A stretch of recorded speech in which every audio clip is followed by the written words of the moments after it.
Welcome to all the viewers from around the world. I gather we have something like 300 people watching this afternoon. And of course, this will be recorded and you'll be able to watch it again, should you wish, or share it with colleagues who are unable to attend and watch live. My name is Dr. Hugh Harvey. I'm a previous consultant radiologist. I now work in the health tech sector. And it's my great pleasure to be doing this collaborative webinar series with Qure. And our first one is on lung cancer and the early diagnosis of it. We're going to touch on all sorts of aspects around lung cancer, what size of the problem there is in the UK, what current screening programs look like, what early detection looks like, about staffing issues, resourcing in the NHS, and what technology can do to hopefully help us tackle the problem. And we are joined by an expert panel. I'm going to let them each do their own introduction. But we have Paula Chadwick, CEO of the Roy Castle Foundation. We have Nick Wasnita, who's a consultant, radiographer, and an MBE. That's the important part. And Marcus Simon, who's a digital innovation manager at AstraZeneca. So thank you to the panelists for attending. Paula, would you like to spend a couple of minutes just introducing yourself to the audience? Yes, thank you for having me. So my name is Paula Chadwick and I have the honour and privilege of being the CEO of the Roy Castle Lung Cancer Foundation, and I have worked with the charity for 25 years, so seen a huge difference in lung cancer from when I first started and where we are today, with some exciting news but still a lot more to do. Thanks, Paula. Nick, over to you. Tell us about yourself. Thank you, Hugh. So, hello everyone. My name is Nick Wasnitzer. I'm a consultant radiographer at UCH and a clinical academic at Canterbury Christchurch University. Most of my research is around chest X-ray interpretation, lung cancer improvements, and where the role of AI sits within a clinical flow, a clinical pathway. Fantastic. And last but very much not least, Marcus, tell us a little bit about yourself and what you do at AstraZeneca. Brilliant, thank you, Hugh. So yes, I'm Marcus Simon. I've been with AstraZeneca for 8 years now in a variety of commercial roles, and the most recent one, and I have to say the most exciting, has been this digital innovation manager role. Because it's where AstraZeneca really kind of dipping our toes in how we can collaborate, work with a number of partners to deploy innovative solutions to ultimately kind of make things better for patients, the NHS, our customers. So my remit is fairly broad, but put simply, I'm responsible for our digital strategy in the UK for oncology, and also within that I lead a few of our flagship projects that focus on particular early stage diagnosis of lung cancer, and I'm sure we'll cover some of those later in a bit more detail. We will, indeed. We've got an hour and a half. We're going to get right down to the nitty-gritty of all of this. But first, just to put our panelists at ease, we'll start with some of the easier questions. First of all, lung cancer. One of the most high-profile cancers out there, affects both men and women. It has a typical association with smokers in the past, but increasingly it's seen in non-smokers as well. Can be a disease of industrial origin as well. It is fairly lethal and kills a lot of people. Paula, do you know what the latest stats are for lung cancer in the UK? Yes, so every year in the UK we have 48,500 new cases diagnosed, and sadly 36,000 of those will die within the first 12 months of diagnosis.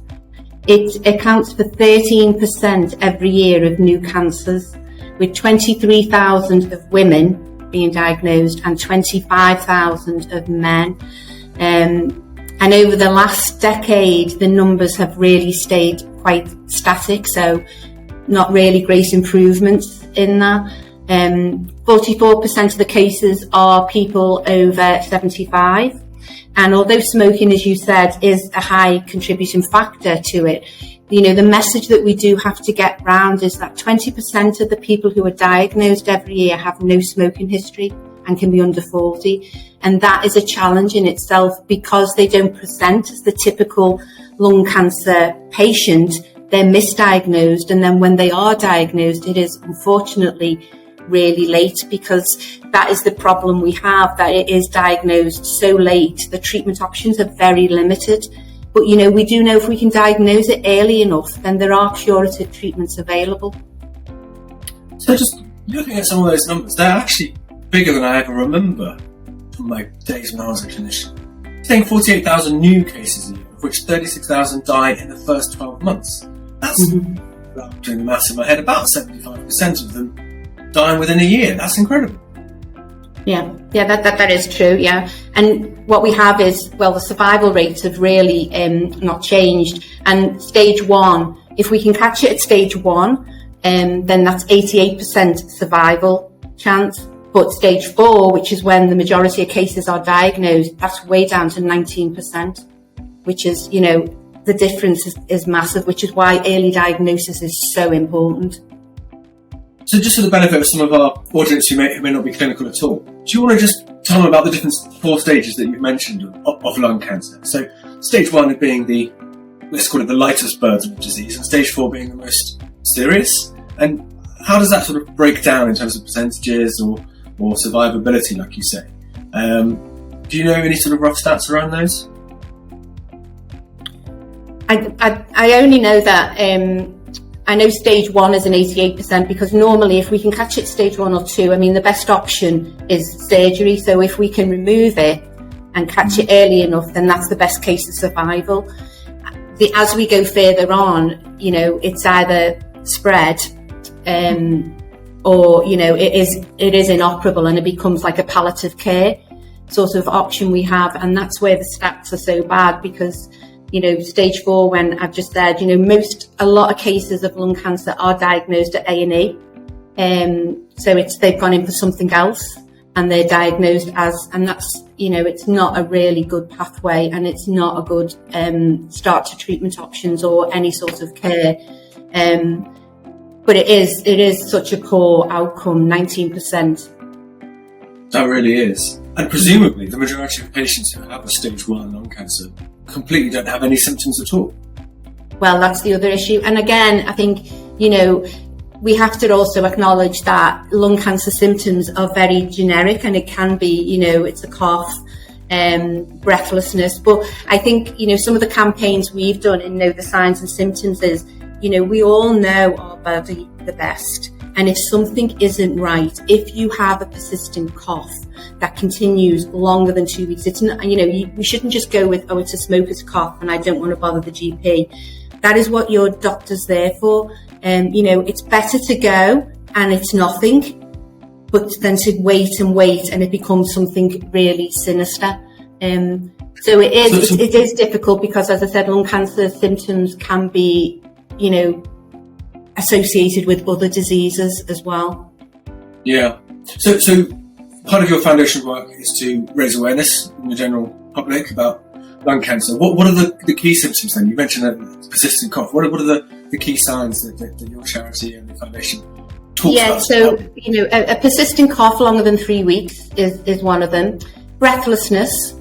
Not feeling tired, so not being able to, used to vacuum the hall and suddenly you can't do that without having to have a rest or tiredness. Shoulder pain, that's another symptom that people don't really think about.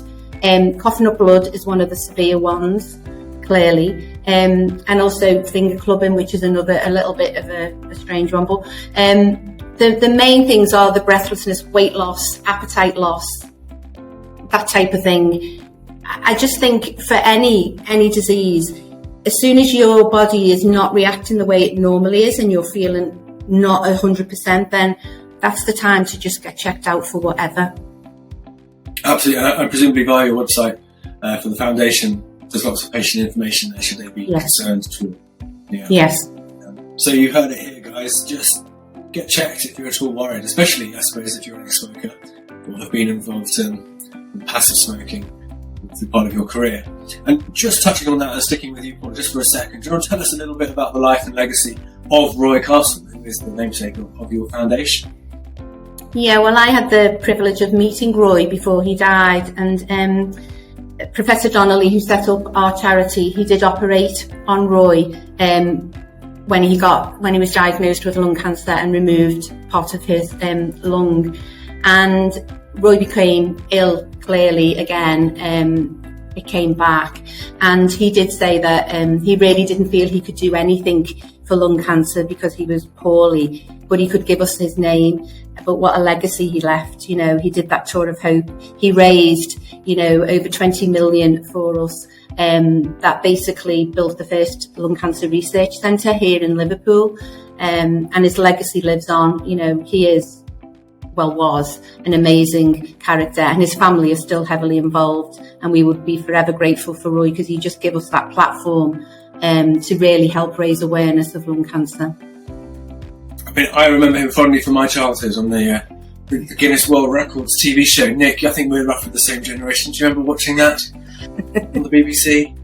No, my Australian upbringing precluded me from active BBC engagement until I pitched up when I was 25.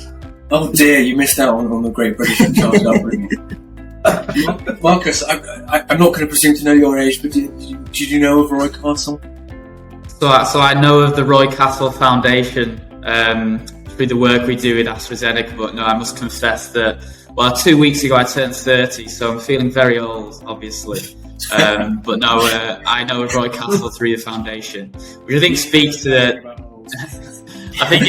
the work we do that a generation will hear of Roy Castle through the work that's been done through that foundation. So that's a true legacy. He was he played the trumpet, I believe. He was a fantastic musician and entertainer and dancer. He did do a lot with Bruce Forsyth, I think, as well.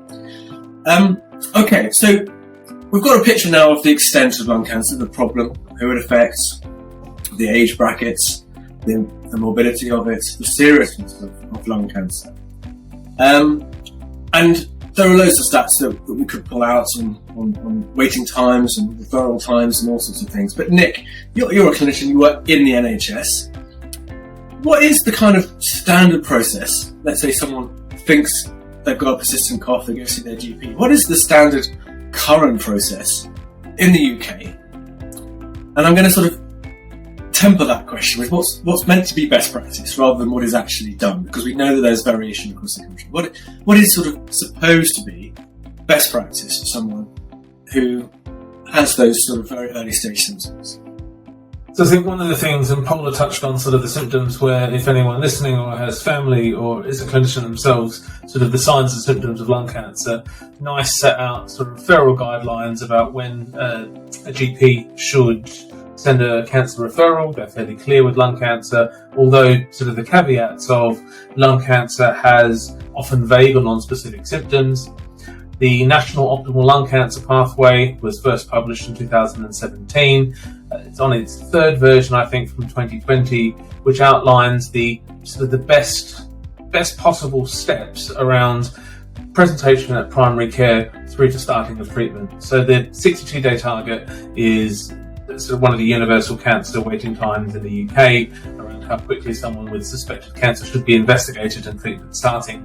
The Optimal Lung Pathway tries to have that done in sort of between 42 and 49 days, because we recognise that time lost in a pathway equals lives lost. So Paula eloquently explained sort of the different stages of cancer and how that survival drops quite quickly. There are a subset of patients who will have an aggressive enough lung cancer that during the diagnostic workup will upstage. So that meaning that they will go from a stage 2 to a stage 3. The other elements around the importance of an early, rapid and accurate diagnosis is that people's performance, their fitness for active treatment can decline as the disease progresses. So it's almost that double-edged sword of not only could the cancer become more advanced as we are doing all the diagnostic tests from chest x-ray, chest CT, endobronchial biopsy, lung biopsy, all of the bits that we can get sort of the tissue diagnosis, the molecular features. This cancer could get worse itself, but also patients decline quite quickly. And so if you decline sort of almost too much, that you may no longer be fit for active or curative intent treatment. So that's really why time is of the essence for all patients, but in particular for lung cancer, because they often present late. So the optimal pathway is, I I think one of the things around the optimal lung cancer pathway is that it's one element. And so lung cancer is a complex problem. There are many different facets and ways that we need to try and improve outcomes for patients. Lung cancer screening is probably the highest impact single intervention, but targeted lung health checks won't find all lung cancer patients. Paula mentioned the increasing number of never smokers, the increasing number of people in patients under 40.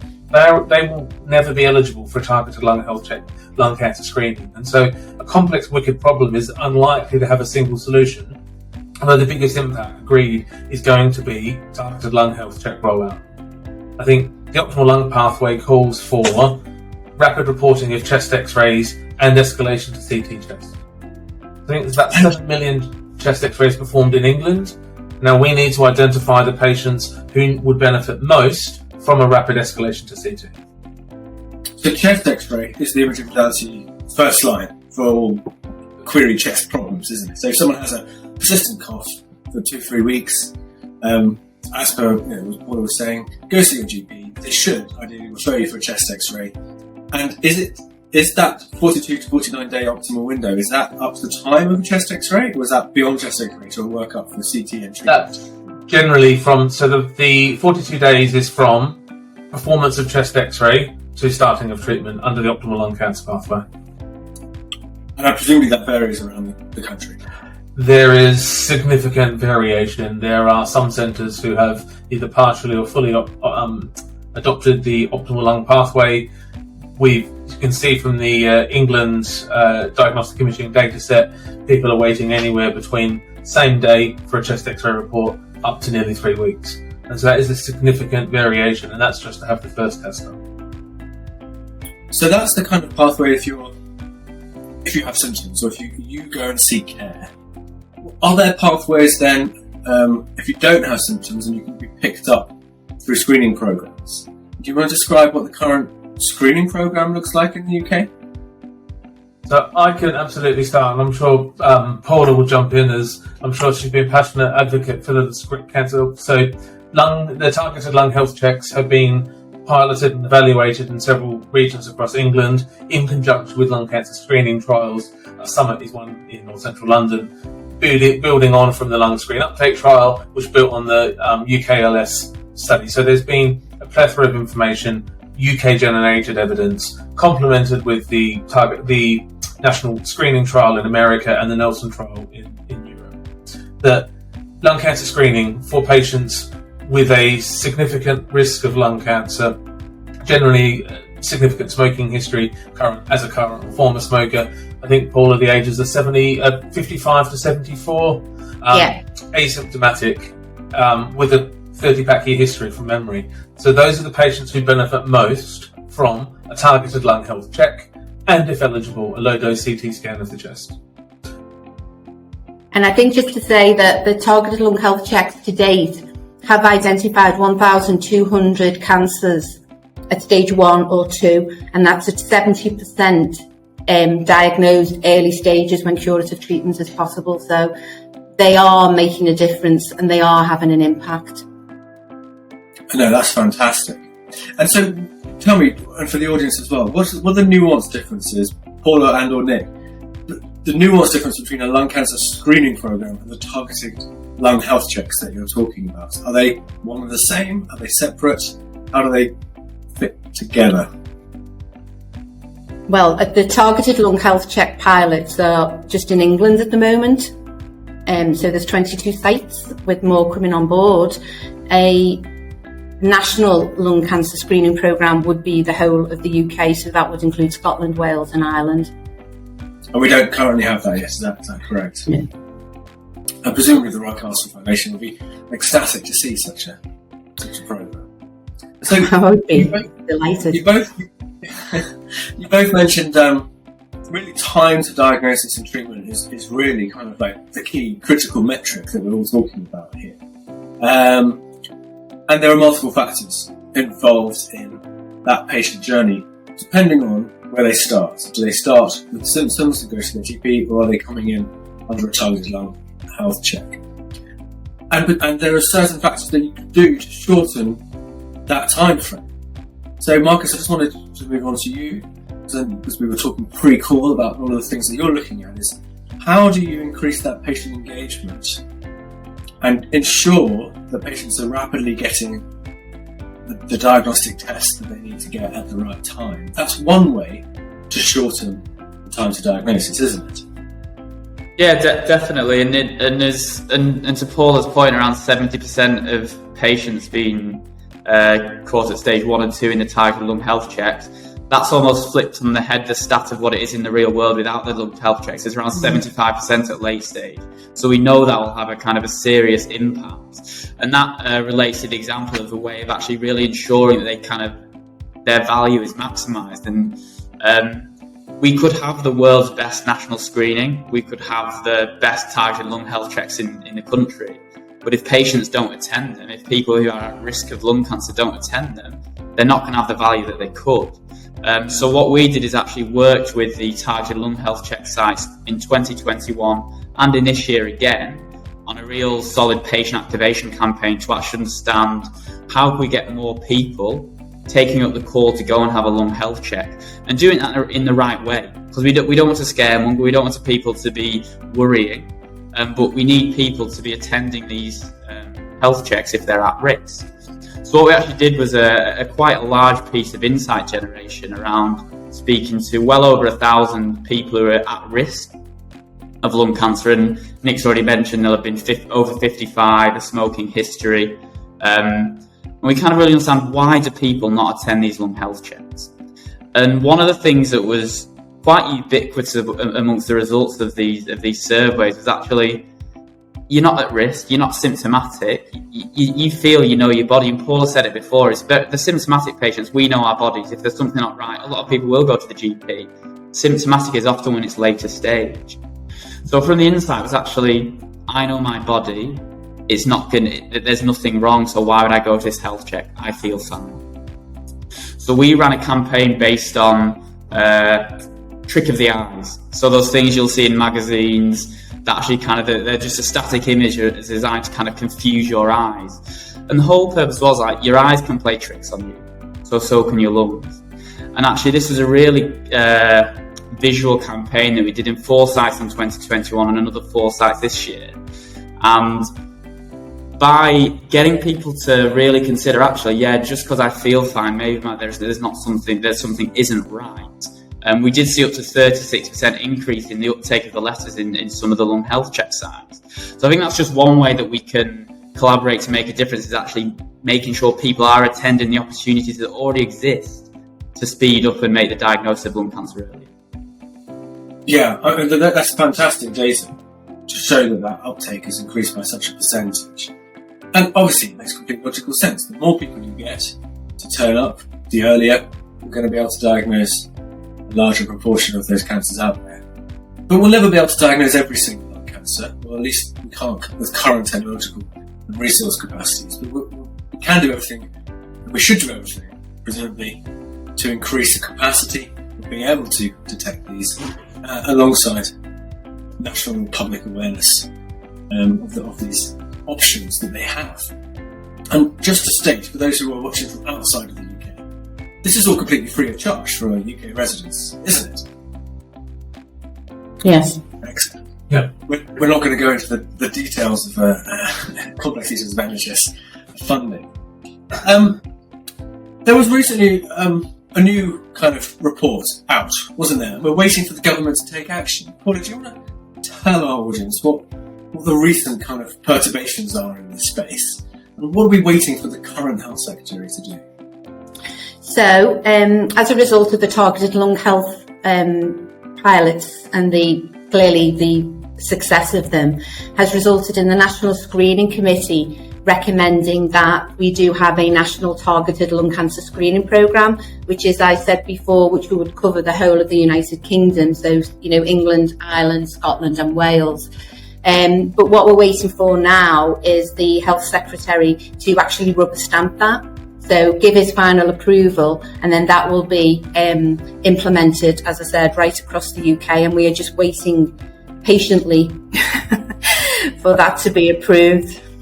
And we were joking before that the Health Secretary is currently Steve Barclay. Yes, today, at this moment in time. No resignations or shocks expected. Fingers crossed now. Okay, no, fantastic. So presumably, if the Health Secretary signs off on this, there's going to have to be government investment into such programs. And then we get on to the question of capacity. We're hearing in the news week in, week out at the moment, the NHS is already struggling to do what it can do. Nick, you're on the front line. How does it feel at the moment? And do we have capacity currently, in your opinion, to expand these kind of lung cancer screening initiatives? When you start seeing the number of additional scans being done, and sort of for the audience as well, it's not just a one-stop, one scan that's you sort of done. The targeted lung health checks advocate a screening regime. So even with a normal scan, you will be sent a follow-up appointment in a certain number of times. So it's not just how many scans we need to do once, it's how many do we need to plan for in 1 year, 3 year, 5 years, and going on. Once it's adopted by the National Screening Committee, it becomes a national program. But it's not just this first scan itself or the follow-up scan after a time interval after a negative scan. It's incidental pulmonary nodules. So often a very, very common finding. Some features suggest they're benign, some are more suggestive of them being malignant. But the British Thoracic Society published guidance on the management of pulmonary nodules, either incidental or as found part of a dedicated CT chest for lung cancer scan. And so we have the capacity issue for the numbers of scans. We have a large number which will have a form of pulmonary nodule, either benign, malignant, or equivocal. So how do we manage those? We've then got the sort of the annual or sort of the rescreening at a certain time interval. We've got a chronic shortage of consultant radiologists. We have a dire shortage of diagnostic radiographers.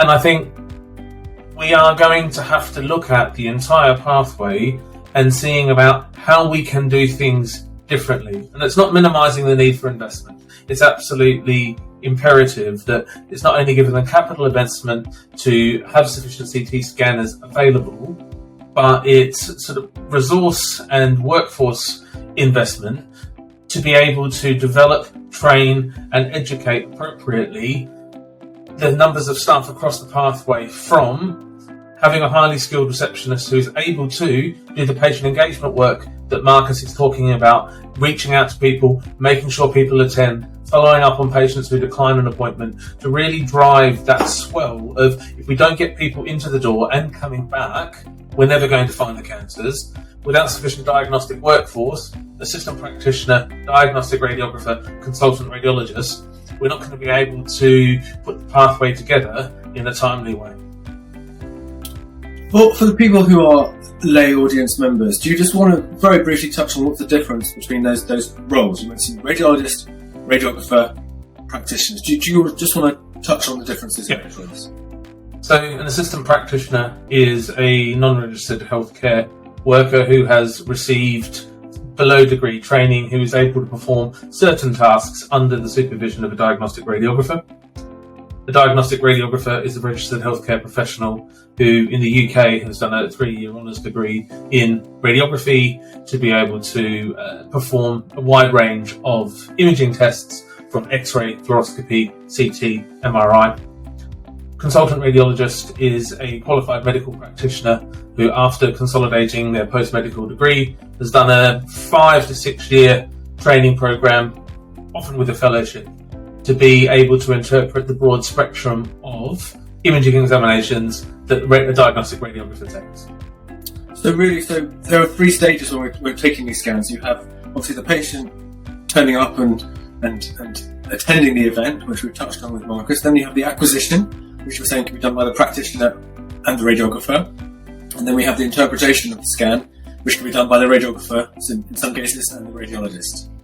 And then that goes on to the follow-on care teams. So do you just want to highlight, if someone does have an incidental nodule, or they come in for chest X-ray for their screening, who do they go and see? Who are the clinicians that they might be involved with later down that path? So I would say at the moment there's insufficient numbers of assistant practitioners. I think they play an important role. So we need to increase the volume of those. That's absolutely sort of without a doubt. There's consultations ongoing at the moment between HAE and NHS England about how to best train, support and develop our support workforce. Generally, people will see without the assistant practitioner workforce being sufficient enough, they'll see a diagnostic radiographer who will perform either the chest X-ray or the low-dose CT scan or the diagnostic CT scan if there's an abnormality found. And increasingly, patients are meeting their consultant radiologist. Patients becoming part of the one-stop clinic, sort of out of the shadows, is sort of the move to have radiologists recognised by patients as clinicians as a key part of clinical care. As an ex-radiologist, I couldn't be more happy to hear that. We are doctors too. But there's issues, as you say, with resourcing staff of all levels. There's a shortage of radiologists, radiographers, and as you say, advanced practitioners. Where do trusts currently get their workforce from? So I think that's most diagnostic radiographers are sort of trained within the UK, apart from me. I trained in Australia and came here for a working holiday in 2005. It's either the longest holiday I've ever had or not. We're increasing your visa status. I am now a British citizen. Thank you very much. As well, I never give up the Australian. Well, actually, no, that's a good segue. You actually received an MBE recently. Tell the audience what that was for. Yeah, that was pretty crazy. So I was New Year's Honours list for services to diagnostic radiography, and as part of the COVID response, and some of my work on the lung cancer pathway as well. Well, you're now more British than all of us here put together. So yeah, going back to the question: where does the NHS get its staff from? Is it outsourcing? Are we sending them abroad? Or what are we doing? So again, a little bit of everything. So we have insufficient numbers of staff, and that's not just within diagnostics, within radiographers and radiologists. It's pretty much across the board. There's sort of significant underinvestment in workforce and workforce planning. We still don't have an NHS people plan. The radiographers themselves, many are trained within the UK. Some are trained overseas and obtain their HCPC registration via international recruitment, or people like me who come for a working holiday. The reporting of scans, I think the recent Royal College of Radiologists census found that very, very few departments in the UK have sufficient capacity to report in-house. So the use of independent sector providers is growing. Some of those are located in the UK, some of them are located overseas, but all will be GMC registered consultant radiologists. And what happens to scans done at night? Are they reported in the hospital, or are they outsourced? Again, varied. It depends on the size of the trust, whether you have registrars as first reads. It's a real mix. And just for the last question, sorry Nick, I know I've been ploughing you with questions. Last question: what are the practical realities then of if a report is not read in time? What happens to it? Does it get lost into the ether, go into a backlog? Can the clinician make a judgment based on what they see without an official report? So, under the ionising regulations within the UK, if someone is exposed to radiation, they require a report. We've said that there's workforce shortages around sort of the timeliness of reports, but all examinations need a report. They often, if they can't be reported promptly, it will go into a backlog, and we've sort of outlined that people can upstage their cancer or deteriorate performance status during the diagnostic window, so that's poor for patient outcomes. We've got a situation where clinicians will often look at the images themselves as referrers, but we know that some of them are good, some of them are still training and are sort of developing their experience, so it's not uncommon to have a CT request based on a clinician interpretation of a chest X-ray. But we need to make sure that those clinicians are appropriately trained and supported, and that those clinicians from non-radiology backgrounds who are also in training have access to high-quality radiology education. Yeah, so that widens the safety net, isn't it? More qualified eyes across the workforce means more people catching these things. Yeah. Okay, Well, I think we've got a good grasp now on the seriousness of the condition of lung cancer, the care pathways involved, whether it's going to be symptomatic or via screening or incidental, and a little bit of info there around who actually does these screening examinations or these investigations, and the fact that there is kind of a workforce crisis. Is crisis the right word, do you think, Paula? I definitely think crisis is the right word, yeah. Most definitely. And I think the issue we've got, as Nick has said, we can't just pluck radiologists out of the air, because there's a lot of training that needs to be done. You're talking about 5, 6, 7 years training that needs to be done. So, it's great to have these plans, and don't get me wrong, I am pushing for a screening programme, but then if we haven't got the workforce to support it, how is that going to work? Exactly. Which brings us on to the nub, really, of this whole webinar, which is technology, and a particular subset of technology, which is artificial intelligence. And a lot has been said about AI over the past few years, but there's a lot of excitement. There's a lot of scientific evidence which is being published, yet to be published. There's still skepticism, though, isn't there, around AI? How do you think, Marcus? How do you think the skepticism is changing, and what do you think vendors can do, academics can do, clinicians can do to help sway the general argument? I just lost my mouse. Sway the general argument that AI could potentially help. Yeah, so I think there's a number of things we could and need to do. I was actually pulling together something separate to this around what are the challenges that exist and the barriers that are in place for adoption of this kind of technology at scale. And that could take up hours and hours on its own around discussing the minutiae that exist within these challenges. But I think some of the key ones that are actually starting to be overcome that we need in place to actually deliver this kind of thing at scale is data. Like our medicines, we need clinical data. We need evidence through either proof of concepts, pilots, studies themselves that show that the artificial intelligence being used in healthcare is efficacious, is beneficial to the pathways that we've just described. So to any providers listening of these technologies, every time I ever attend a talk or a session, whether I'm speaking or there is a listener, you need data behind your product to actually get it adopted anywhere. I think in general, the healthcare system itself is getting better with regards to its regulations that exist around technologies, not just AI, but around medical devices, and actually AI as a medical device, or software as a medical device, as it's often called.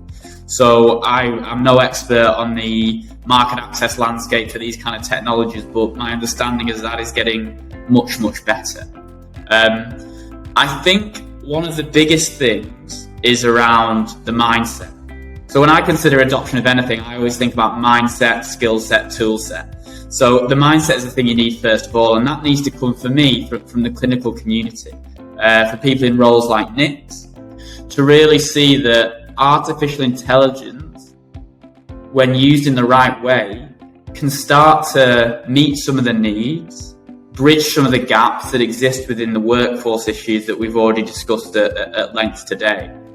And actually, the reason I'm taking this call from a hotel room is that I'm at a 2-day workshop around pathway optimization, and actually how AstraZeneca can support pathways. And on the back of the National Optimal Lung Cancer Pathway, the GIRFT report, we start to identify what the issues are.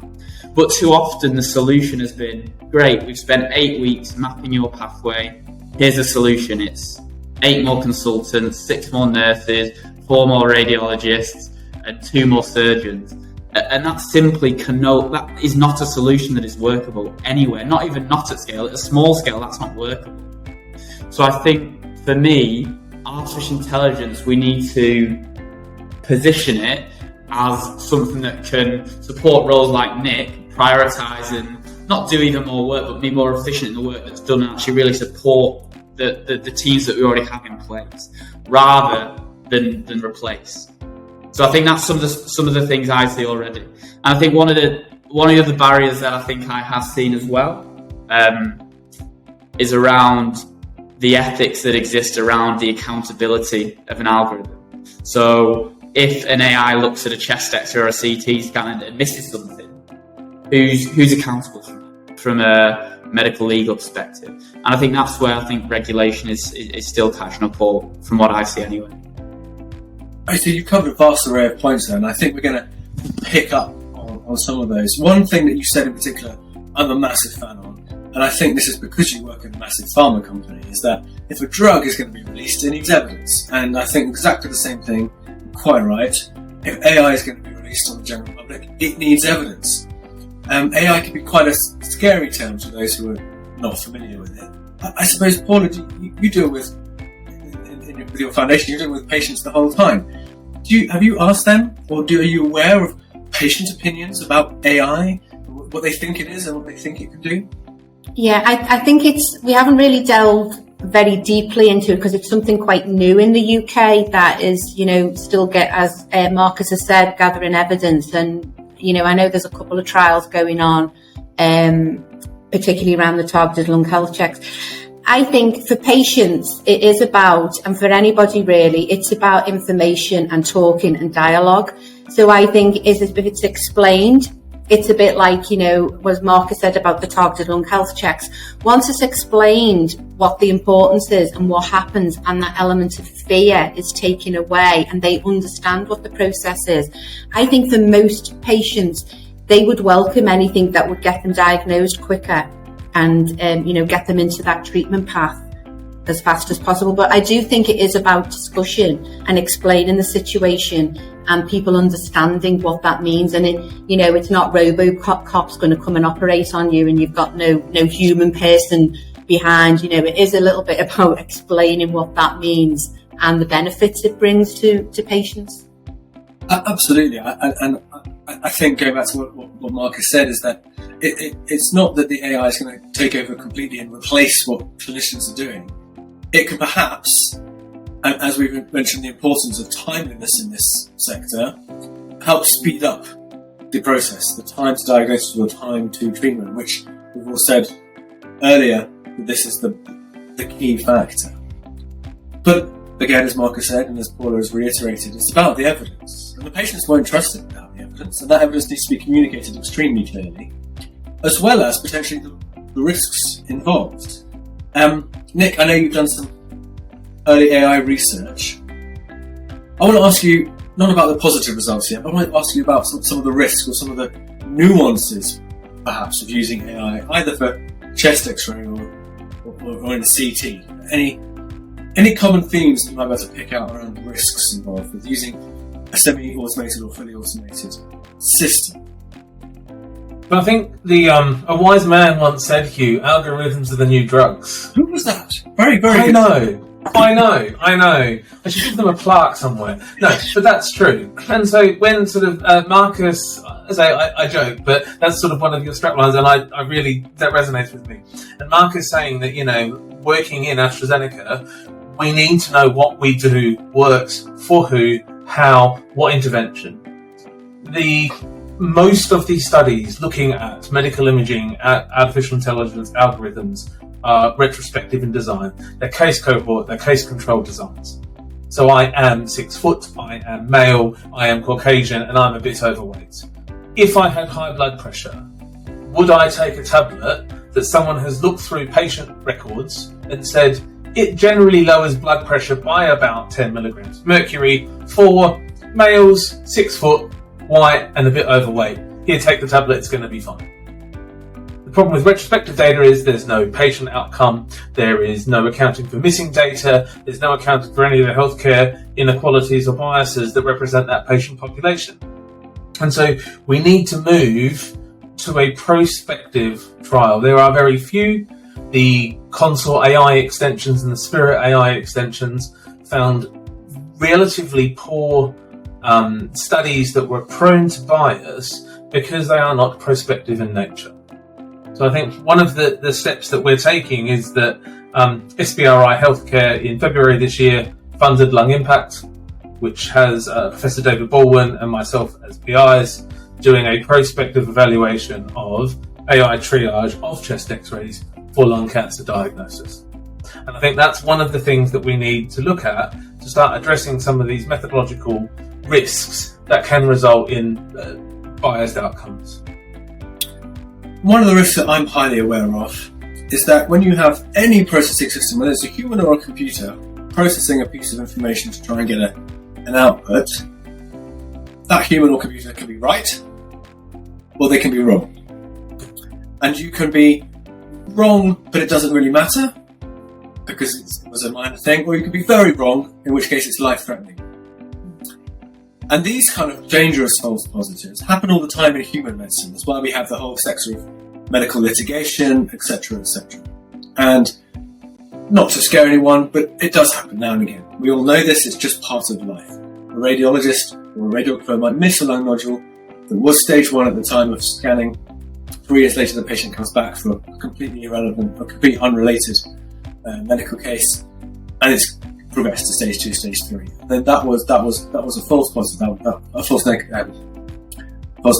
They said it was no cancer. That can happen by humans and or machines.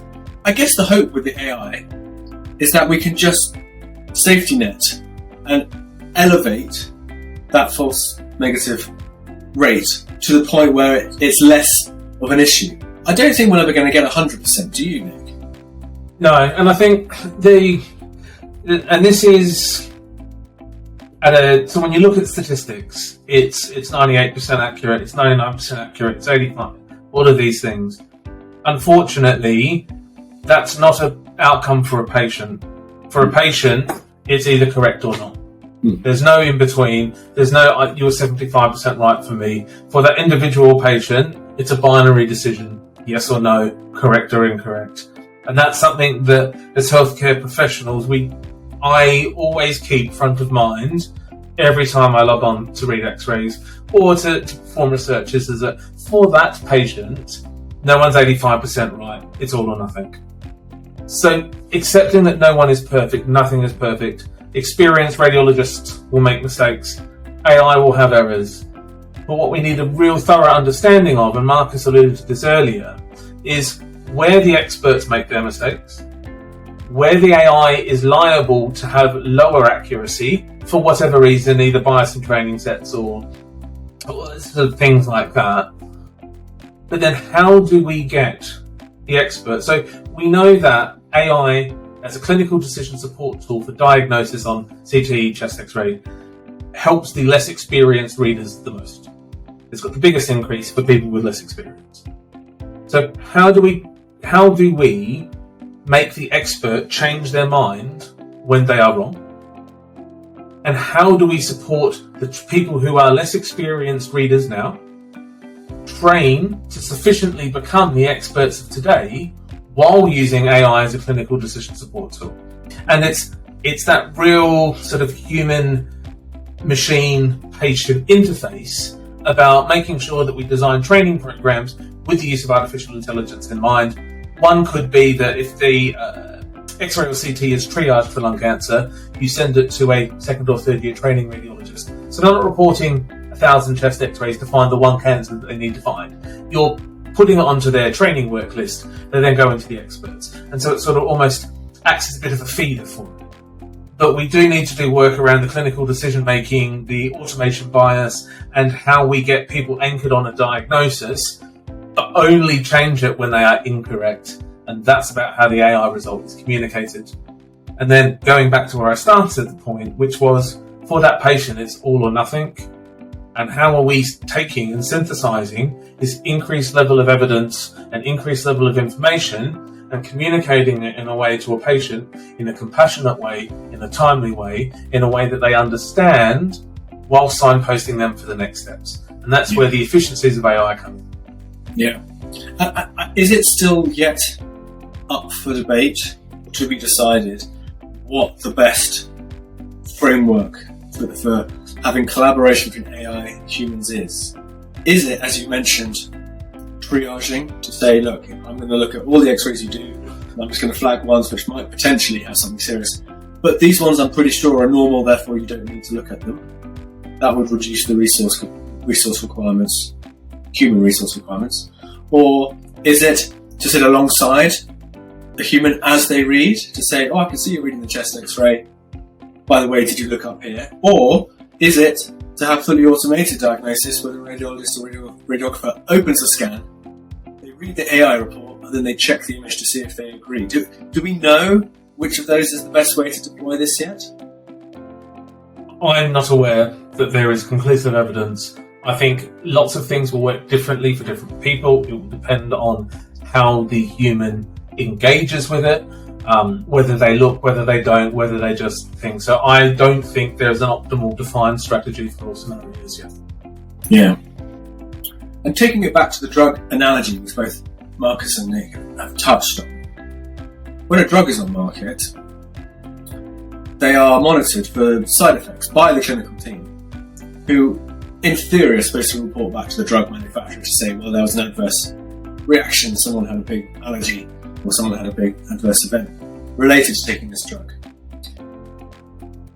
How do we see that playing in the AI as a medical device space?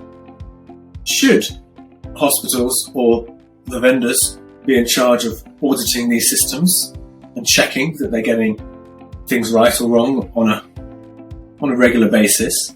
How do we think that should look? And is there a set answer yet, to your knowledge? Either Marcus or Nick, if you want to pick that up. So I've not seen any kind of specific regulation with regards to how we would report over or under diagnoses based on one specific algorithm.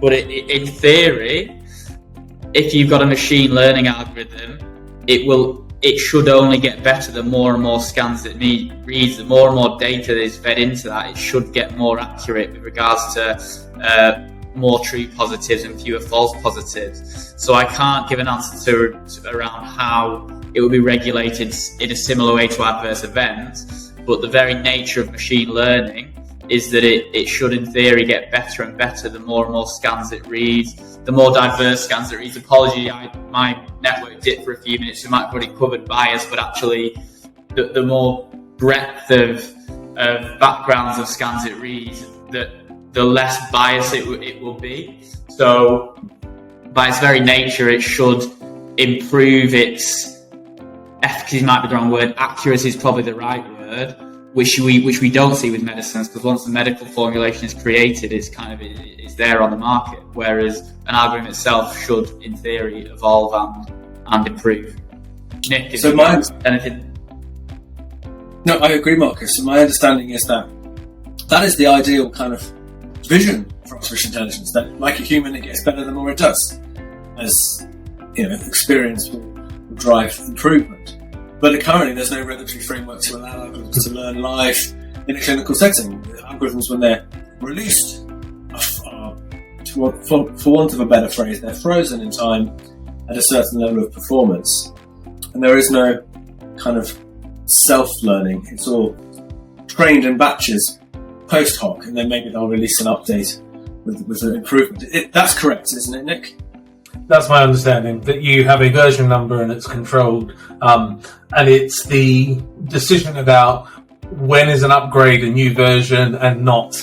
And I think we are not mature enough in routine clinical deployment to have had multiple batches. I think the thing around quality management and peer review, so I'm a diagnostic radiographer. I've trained to report chest x-rays and skeletal x-rays and a few other bits and pieces, but I'm used to having my practice audited. Peer review is advocated as part of the quality management system, as part of optimal patient care. Breast cancer screening in the United Kingdom have independent double reads. That shows a really, really high level of performance when compared to single reads, because you're optimizing that recall rate versus false positive rate, and that's optimized. So I'm used to having a percentage. So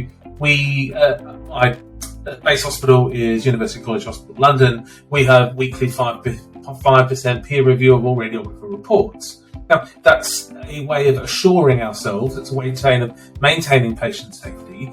It's also a really useful reflective tool. So hopefully, if there are any misses or overcalls, because you don't want someone to say, oh, this might be cancer, and actually it's not, and you keep making the same mistake. So peer learning and peer feedback and reflection as a practitioner is really, really important. And we do it weekly to try and minimise any errors. And so to try and make sure that any either overcall or undercall has as little impact on negative patient outcome as possible. And so is one of the roles of AI as a quality management system in itself. So yes, you need to be auditing AI performance to make sure there isn't a glut of erroneous decisions. I think Lauren Oakton-Rayner has been quite eloquent with the medical algorithm audit work that they've done out of my hometown, Adelaide.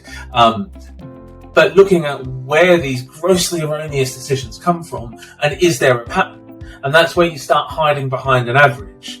Of an AUC of 0.99, that's brilliant. But when you start looking down in the subsets of patients, it might do really, I think Lauren's work was looking at hip fracture detection and found actually with Paget's, it was really bad. And you could have a very, very, very abnormal x-ray that the AI just would never hit. And that's one of the things about this sort of this freeze or this version, or you were alluding to earlier, Hugh, that it's not native learning in the wild of the AI will always make the same decision because it's frozen at the moment. And as long as that's generally accurate, that's generally a good thing. But hopefully, if I report a chest x-ray, I miss a subtle upper lung nodule, I have it identified at peer review the week later, I reflect on it and go, oh, that was just behind that rib, I'm really going to pay attention to it. And then hopefully the next time there's a sudden loss, I'm a natural learning system, and it's where we get that quality management right to make sure that we have appropriate peer review, that the algorithm is reviewed, that the human reports are reviewed, and we just try and drive up this quality. I don't think we know the exact sort of framework for it, but I see AI as a peer review tool and a way to transition people from being a less experienced, newly qualified reader, transitioning themselves up to expert practice.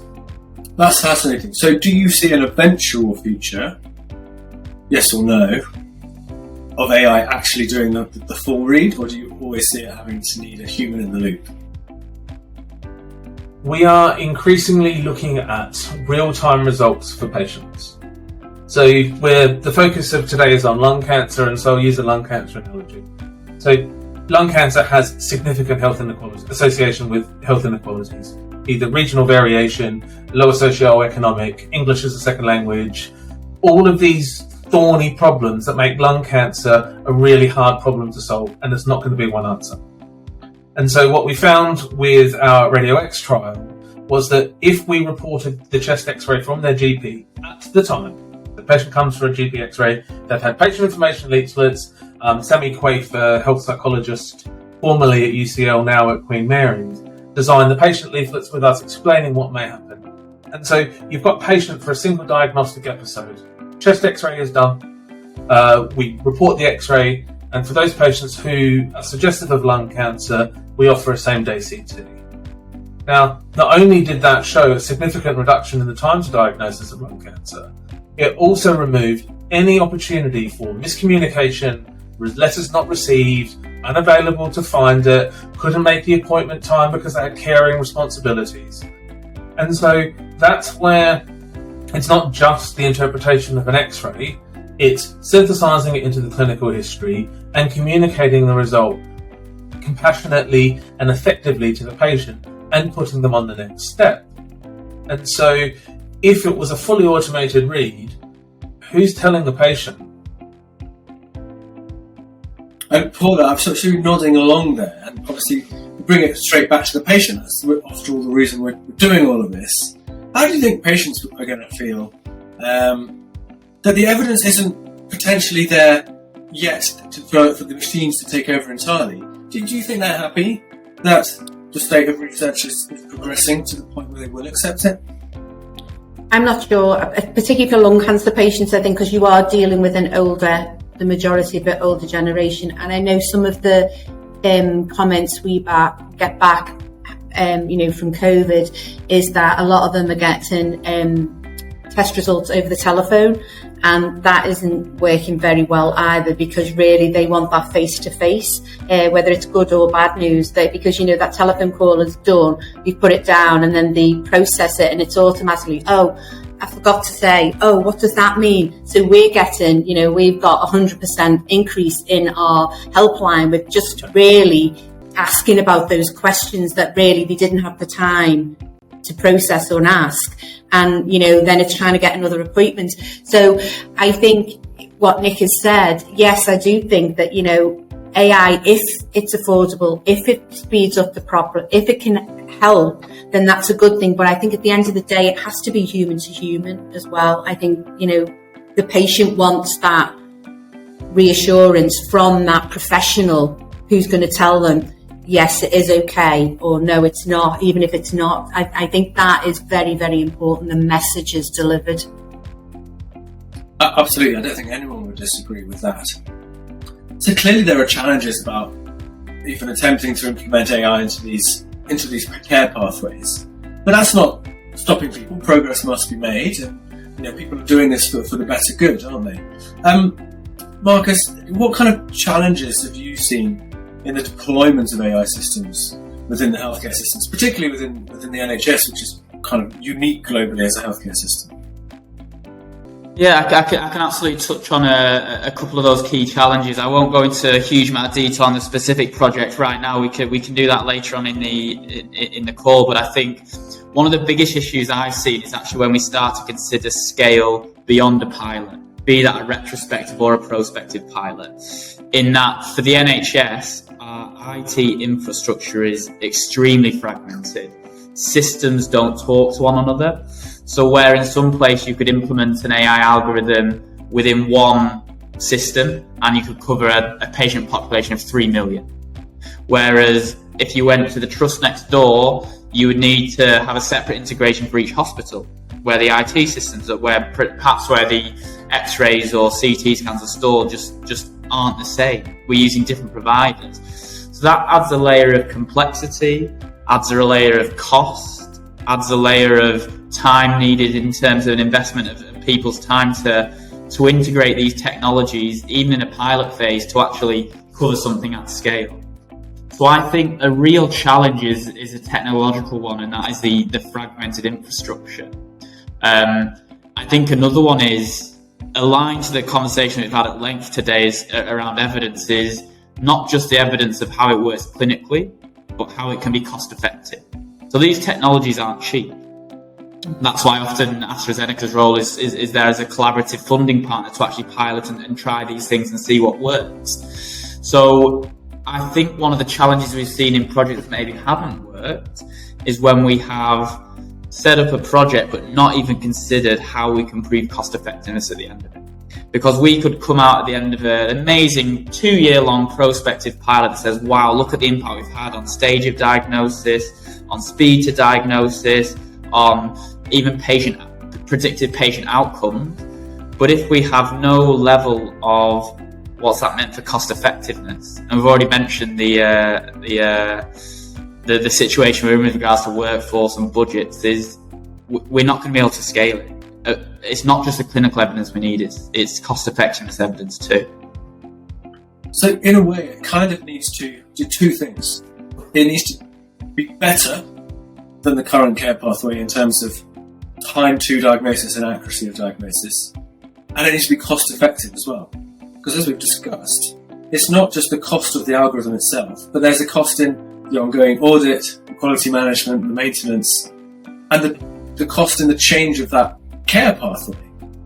And the cost potentially of training new skill sets in the workforce who are going to be working alongside these things. Many of those are upfront costs, which I think over the next 5 to 10 years will happen through educational programs amongst clinicians and allied healthcare professionals. But the IT infrastructure cost, just opened a can of worms there, thank you Marcus, but the IT infrastructure costs are just absolutely immense. We need, in an ideal world, to have AI running 24/7, we need a fully digitised hospital environment, don't we, Nick? Yeah, and I think one of the things as well is that we need to know what works, for which patients, and where. And I don't mean just the physical where, I mean where within the pathway. And so we've touched on workforce shortages, we've touched on the need for we need both clinical and cost-effective evidence. but that also feeds into, and so a sneak preview for the lung impact trial is that we're running both a clinical and a cost-effective analysis. We have a team of health economists also running a discrete choice experiment, working out where the value is added for patients and carers and members of the public. But we also need to recognise the opportunity cost. And that's not just if a radiologist is reporting more chest CTs, they can't report CT pancreas. This is also looking at if an IT department is installing AI algorithms for chest, for lung, for fracture detection. They're not actually upgrading their servers, which means that it keeps crashing, which means the clinicians spend 20 minutes trying to log on in the morning. And actually that opportunity cost of, if we go full guns blazing into AI deployment, adoption, we're going to be an AI-led department, but the clinician in endoscopy spends 45 minutes restarting their computer between patients. Where do we sit? And this is the sort of this real, once you start picking a thing, the law of unintended consequences means that it could well unravel somewhere else. And that's where this sort of the systematic approach around clinical effectiveness, cost effectiveness, and also the IT cost about supporting our IT professionals within the NHS to maximise their impact as well. Yeah. Paula, I don't know if you've got any stats to hand on what the costs are to the economy for lung cancer, but presumably they're huge. Presumably, any cost effectiveness that we do for the evidence of AI, hopefully, should be cheaper than the cost is for not doing it. I don't have the actual figures, but I would imagine common sense would tell you the issues you have when people are diagnosed late and through A&E, as it is more costly than if they're diagnosed early with less treatment, with less treatment needed. But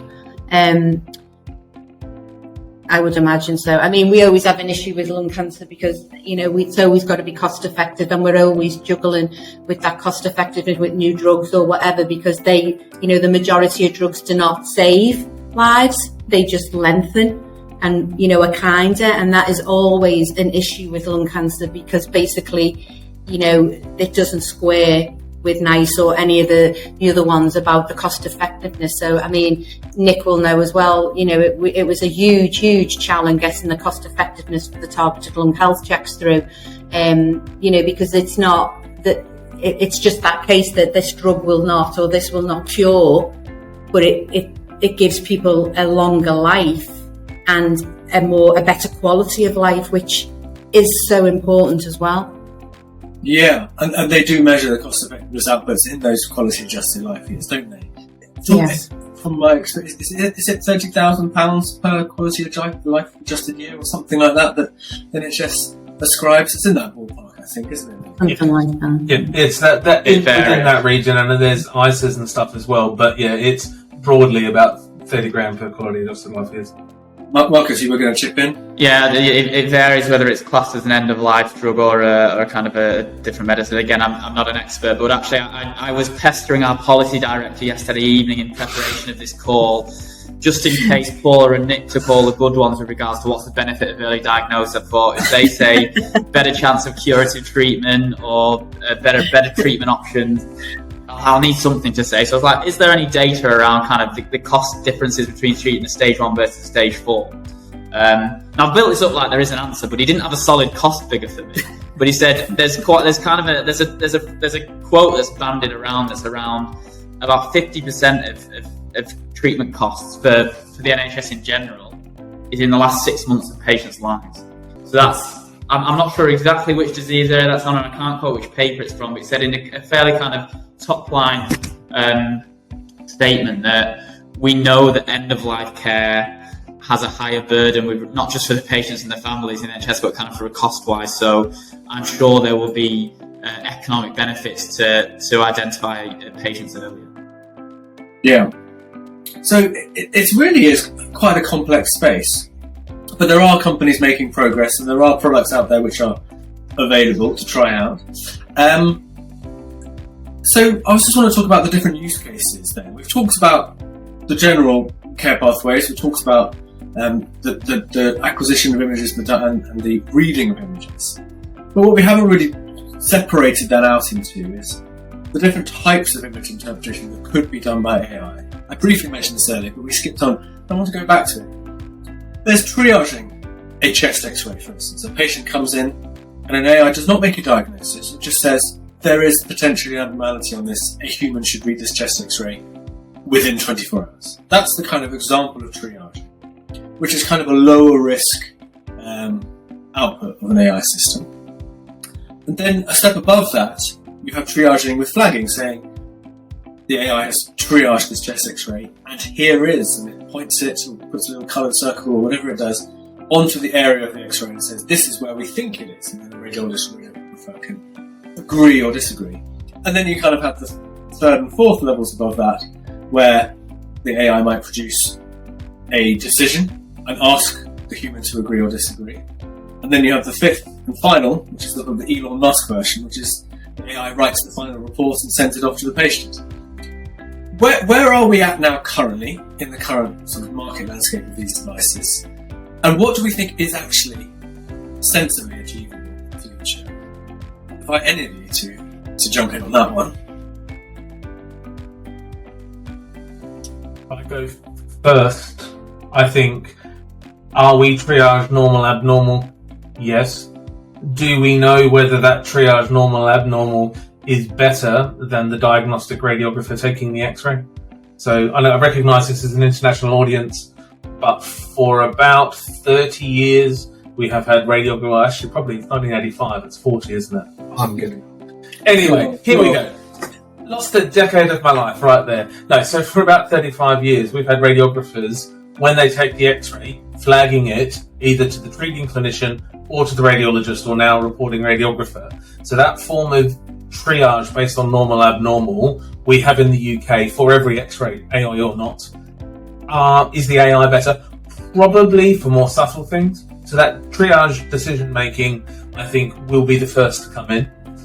I think we've had discussions here previously about where do you send that triage to normal, abnormal? And so people say, well, if it's abnormal, it needs to go to your thoracic radiologist, your absolute expert. My position is well, actually, you want your expert reading the thing that the AI has said is normal.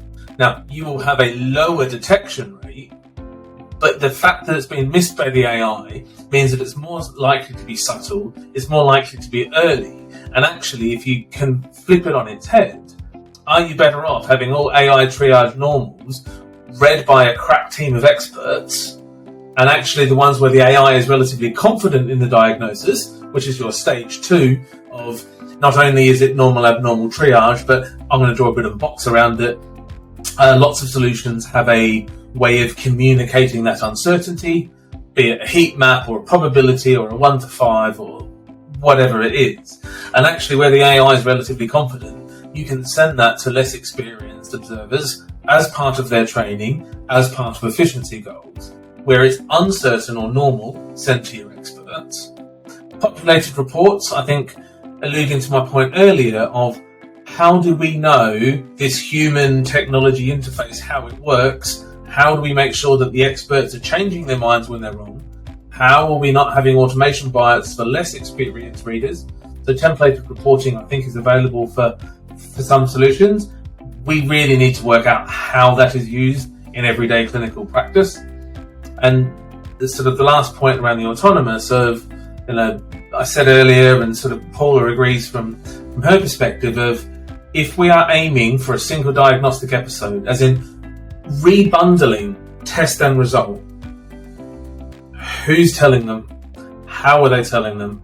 How is that effectively and compassionately communicated? Because if we have all of this technology that can identify those patients who need a rapid report, help the human provide a more accurate rapid report, let's rebundle acquisition and result, and that requires someone who can integrate and synthesize all of the information and explain it in a way that is understood by the patient in a compassionate way. I'm interested there in your point about the normals being the most important ones for a specialist to review. That kind of flips conventional thinking on its head in that, for a while now, people at the Royal College of Radiologists have been saying, well, if we didn't have to read the normals, which were about 80% or something like that of what we get through the door, then we would massively reduce the amount of work that we have to do. And here we are now saying, actually, the normals are the more important ones. The abnormals, if the AI finds it, yeah, they're abnormal. Done. So that's an interesting perspective. And I'm wondering... I'm not saying I've got it right. I'm just saying that we recognise that nothing is perfect. 99% is great, but for that one patient, for that 100 patients, for that 1,000 patient that's within that bigger sample, that's 100% wrong. And that's, I think, and I'm not saying that we don't need to look at things at a population level. We're practicing in the UK, we have population level health, free at point of access, universal health coverage. So we need to look at the macro, but not forgetting that the patient that's walked through your department on a Wednesday morning, that's everything for them. It's the most important day of their life, isn't it? The day they get that diagnosis. Or not. Or not. And that's the thing. Yeah, exactly. Marcus, you look like you wanted to chip in. Yeah, it's just fascinating because I've not heard that perspective before, and there's obviously, and it's as you said, it's kind of flipped on its head. The specific project that I alluded to earlier, by which that we are specifically sending the abnormals to the correct team for a kind of a secondary. It's almost like a second set of eyes. So I can give it a couple of details on that in a sec. But I just think 100% agree with what Paula and Nick have said around. We cannot underestimate the human element of this. People need to be told good news or bad news by a person. And while I think AI, whether it's machine learning, whatever guise AI is in, I can't see a place where it is doing everything, because for me that human element will always exist within healthcare. So I just wanted to kind of say from Nick and Paul, I can completely agree. But actually, we're trialling a very interesting project in the northwest of England with our colleagues at the Greater Manchester Cancer Alliance, by which we're working with Qure.ai and their X-ray software that can look at an X-ray, see if it's abnormal or normal, and actually suggest to the radiologist if something might have been missed. And again, key goals kind of look at the speed of diagnosis and the time of diagnosis for early lung cancer. So that's why I was kind of nodding away with a curious look on my face. I think what Nick has suggested is not a way I'd thought about seeing it before, and it's certainly something we'll take away. I think the project specifically that I've mentioned is an interesting one, because we've already mentioned earlier on today around the many different ways that people can become part of the lung cancer pathway. So for a symptomatic patient, it could be GP referral. I was on a session this morning, I think it's around 35% it's actually in the emergency room for symptomatic patients, which has increased, and we've done well to be an hour and 15 minutes to well, and this is the first time someone's mentioned COVID. And I know that's actually got worse from COVID. I think it was 31% in 2019, it's around 35% in 2020 that were actually getting first caught in the emergency room or in A&E for the UK. So obviously, symptomatic patients, we know it's GP referral, it's emergency room. Asymptomatic at-risk patients, it's targeted lung health checks, national screening. And I know we've all mentioned how actually there are still those never smokers, which is an increasing amount of patients that are being diagnosed with lung cancer. So if you've never smoked, you're asymptomatic, and you're under the age of 55, or if you're even younger than that, you're not going to be caught by a national screening campaign. You're not going to be caught by a GP referral because you're not symptomatic, you're not seeing your GP. So what we're specifically looking to do is actually look at every single chest X-ray that takes place across all trusts in Greater Manchester. So that's all 7 trusts. I think it's around a 3 million patient population. And Nick, you'll be happy to hear this is prospective. So it's not on retrospective data, it's a prospective service redesign, which will be kind of live in the first half of next year. And hopefully then that will be able to kind of really see some solid data with regards to what it looks like in the real world. And again, it's answering that question of, can these things be missed on chest X-rays? And I think one of the simplest way I describe the hypothesis to kind of internal colleagues, external colleagues, is if I've smoked for 30 years, if I am over 55, if I'm going to the GP with a cough, obviously I'm going to get referred. That chest X-ray will go to a team like Nick's, and if there's an IPN there, if there's a pulmonary nodule there that is indicative of lung cancer, it will be found. If I am a never smoker, 40 years old, I am painting my upstairs bedroom on a ladder, I fall off and break a rib, go for a chest x-ray. Actually, there could be a pulmonary nodule there. But we've spoke about the workforce burden. Depending on what data you look like, it's anything from like 15, 20, 25%. I don't know the specific figure of how many are missed. It depends which paper you look at. That pulmonary nodule could be missed. So we're doing almost the inverse of what Nick's described in terms of if it's abnormal, it's then resent back to the radiologist to kind of say, do you know what, is it worth having a look at this part of the x-ray again? We think there could be a pulmonary nodule there. And then it'd be down to the radiologist to decide, yes, I agree, no, I disagree. And then they would go for CT scan. So I think that's an interesting example, almost kind of the inverse of what Nick was describing. It is, and that's where the AI could come in as a safety net. So maybe do its read after the radiologist report and compare the radiologist report with what it thinks, and then maybe flag it for further review. That's another potential tool in the bow. No, in the what's the thing on quiver? In the quiver. That's it. Another tool in the quiver. Losing the will to speak at the moment. Don't know what that is, but we are close to the end. We've got about 15 minutes left, and I've had a message to say we should start taking questions from our audience. I can see they're piling up here in our chat. So I guess the first question I've got here is Phil Scott has said, are there any initiatives for medical school training to use digital tools like AI to address ops issues on diagnostic delays? I'm not aware of any initiatives at the medical school level yet. Nick, I don't know if you are. No, there's been some work on perceptions of artificial intelligence and future career aspirations.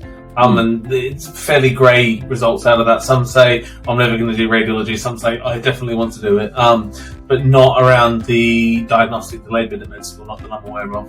I'm always saying, people ask me, should I become a radiologist? Like, absolutely, you're going to get to play with these AI systems. That's going to be your job. What better job do you want? Another question from Maria Gons, which I'm going to assume is Gonzalez, unless you want to correct me. How important is early cancer diagnosis to pharma companies like AstraZeneca? Would you invest in piloting such use cases, and if so, why? I think we've already answered that, Marcus. You already are doing a pilot, aren't you? Yeah, so I think I'll answer it briefly in the interest of time, but I think it is very, very important. And I can obviously only speak for AstraZeneca because it's in the 8 years in pharma I've only ever worked here. We are seeing more and more the value we can add by partnering and collaborating in kind of above brand initiatives, we call them internally. So anything that's kind of beyond the molecule, beyond the pill, whatever you want to call it, that's not to do with our medicines. More so in lung cancer than any other area I've seen within AstraZeneca. And that is probably based on the fact we've got a fairly mature and robust initiative called the Lung Ambition Alliance, where the first pillar is all around early diagnostics and finding patients at the early stage if possible. The other pillars around kind of access to the right medicine and then kind of living well with lung cancer. So I know AstraZeneca aren't alone in the desire to, well, our bold ambition is eliminate cancer as a cause of death. Now that's a very broad thing, not going to happen in the next 5-10 years, but it's something to strive for. And the way we're going to get there is through early diagnosis.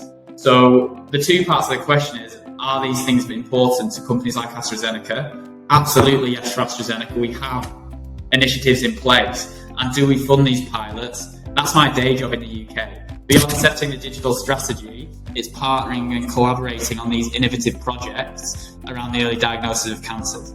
And it so happens that the two that are on the go at the moment are in lung cancer because it's such an area of unmet need. So I hope that answers the question. To answer Maria's question, then it's very important to companies like AstraZeneca, isn't it? Otherwise I wouldn't have a job. Don't tell your boss. A question from Vera S, directly for Paula. What is the need of the hour? For lung cancer? I assume so.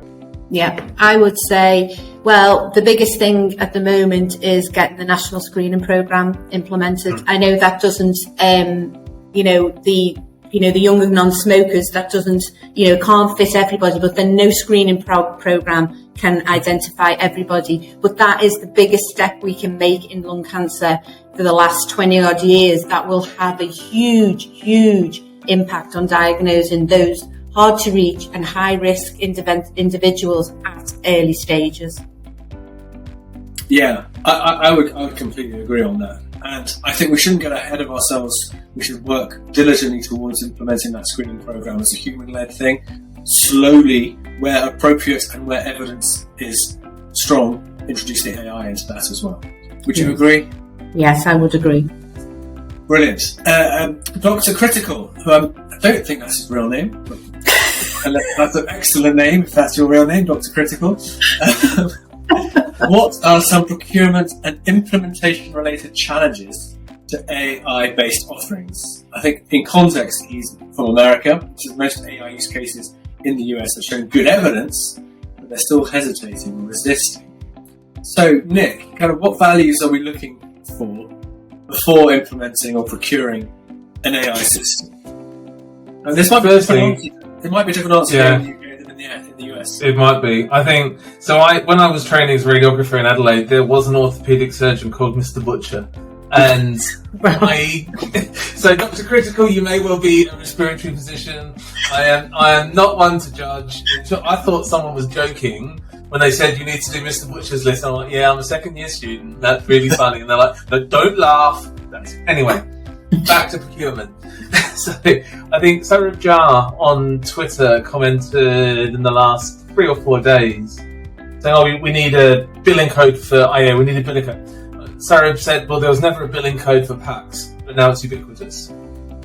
And so where is why do you need an extra bill? And with the use case for AI and the cost effectiveness, it is an additional cost.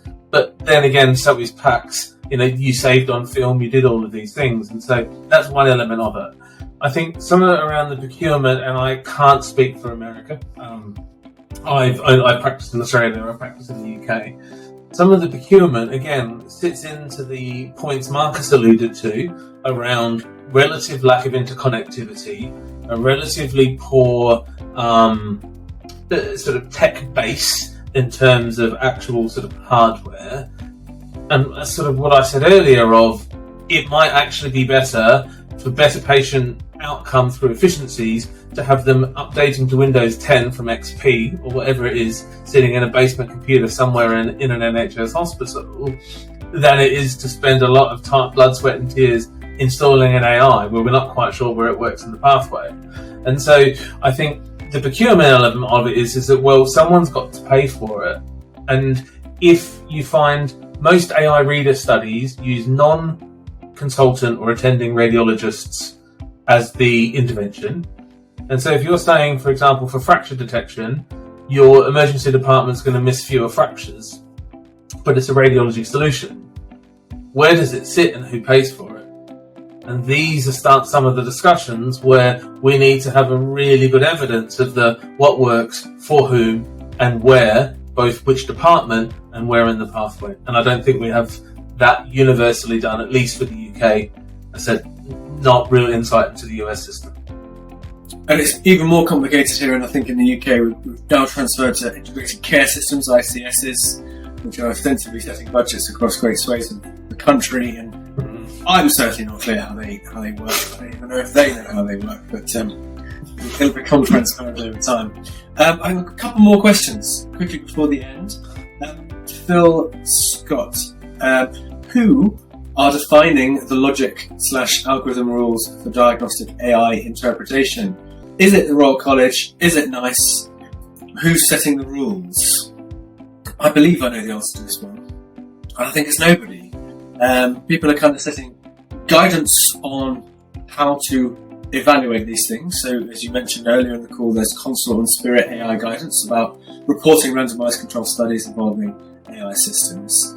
As far as I'm aware, the Royal College of Radiologists has produced some high-level guidance on what AI integration might look like, but it's certainly not a rule or anything that's set in stone.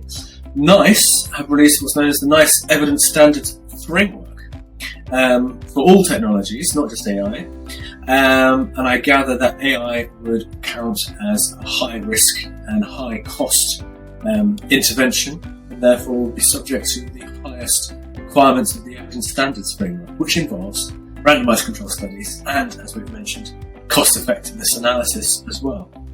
So it's not really who, it's It's kind of when are we actually going to have defined rules for diagnostic AI interpretation? I think it's still early stages. As the Bitcoin maximalists like to say, we're early. We are only 5 years into AI. We are definitely still early. And there was one more question that flagged up on my radar. Where was it? What is the biggest bottleneck for symptomatic patients? This is from Billy Bauer. He says, for symptomatic patients, low-dose CT is proven, but then chest x-rays are quite cheap. And for population outreach, organisations should be using AI for TB, lung cancer, diagnosis and heart-related conditions. But what is the biggest bottleneck? I assume it means what's the biggest bottleneck for getting AI into chest x-ray diagnostic pathways? Anyone aware of the big bottlenecks there? So I think for your symptomatic patients, low-dose CT, but what there isn't, and the HSIB report came out October 21, I think, so maybe about 12 months ago, which looked at the sort of the case of the patient with a missed lung cancer diagnosis on repeated X-rays. There was 2 recommendations that are applicable to this comment and to the wider webinar, which was missed lung cancers are unfortunately a relatively common occurrence, and we need to try and make it better. One of the ways will be for the Royal Colleges, the Royal College radiologists and the college radiographers to work together to start defining standards for implementation, which alludes to the earlier point. And the second thing is that there was relatively heated but professional discussion within the HSIB report about the role of direct-to-CT chest for patients from primary care. The one position was that chest x-rays are redundant, we should just go for CT. The other argument was that, well, if we haven't got enough CT scanners to roll outside lung health checks for high-risk individuals, and we've still got pancreatic cancer, and we have ovarian cancer, and we've got pulmonary fibrosis, we've got all of these conditions, are we sure that straight to CT is appropriate? For who? And again, for who, for when, and how? The role of the AI will be in multiple of these, including identifying those patients more at risk for lung cancer. And the other outcome for the HSIB report is communicating the uncertainty around a normal chest x-ray report for a high-risk patient, knowing that between 20 and 30% of lung cancers aren't visible on x-ray. But it doesn't mean that stopping x-rays is the answer. It will be doing more x-rays with AI decision support to make readers accurate and more efficient.